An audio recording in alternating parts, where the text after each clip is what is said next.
Əlbəttə ki, saxlanmasına tərəfdarım. Özüm bir sürücü kimi də bunu istəyərdim, bəli. Bundan sonra belə olmağı lap yaxşı. Gözəl olar, çox gözəl, bəyənilər. Əla olardı. Məncə qalsa yaxşı olar. Hər kəs bir nəfər kimi saxlanılsın deyir. Söhbət ölkəmizdə keçirilən ilk Avropa oyunları ilə əlaqədar olaraq nəqliyyat vasitələri üçün tətbiq edilən bir sıra qadağalardan gedir. Bəli, bu 20 günlük təcrübə göstərdi ki, bu cür qadağalara riayət edildiyi zaman müsbət nəticələri əldə etmək mümkündür. Bu isə sadə vətəndaşlardan tutmuş sürücülərə qədər hər kəsin rahatlığı deməkdir. Vətəndaşlar son bir ayda paytaxtda nəqliyyatın hərəkətində olan rahatlığı bir sıra amillərlə izah edirlər. Onların fikrincə son hadisələr göstərdi ki, sən demə intizamlı olmaq mümkündür və şəhərdə tıxacların yaranmasına elə məhz intizamsızlıq səbəb olub. Üstəlik Avropa oyunları günlərində nəqliyyatın işinin düzgün qurulması da vəziyyəti xeyli yüngülləşdirdi. Əvvəllər Həsən Soxtar məndən gəldi sürürdülər, indi işimsə gözürlər biraz. Deməli, sarı xətt sizin xeyrinizə oldu. Bəli.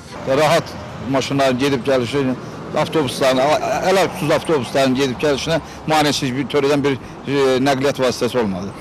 Rahat oldu, çox gözəl. Sərbəst gəzməyimiz sərbəst oldu, güvənliyimiz sərbəst oldu. Hər bir şey çox gözəl oldu. Bu ay ərzində mən Gəncədən gəlmişəm, 2 dəfə Bakıya gəlmişəm, mənim üçün heç bir problem olmuyor. Tıxaclar deyək olmadı, rahat gediş-gəliş. Vətəndaşların artıq bu sarı zolaqlar saxlanılsa belə, gələcəkdə onlardan necə istifadə edə biləcəyi məsələsi ilə bağlı təklifləri də var. Onların hamısı müxtəlifdir, amma eyni zamanda da çox məntiqlidir. Skoro pomoş. Pajarla, polisin. Bunlar üçün yəqin ki, bir məhdudiyyət olmalıdır ki, rahat gedib gələ bilsinlər bu yolu.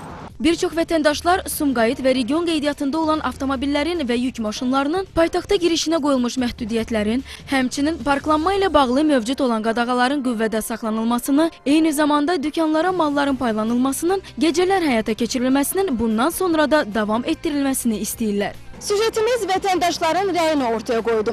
Məlum oldu ki, insanlar bu qadağaların qüvvədə qalmasına tərəfdardılar. İndi də iş qalır aidiyyatı qurumların üzərinə. İndi də onlar hökumət qarşısında məsələni qaldıraraq ən uyğun qərarlar qəbul etməlidirlər.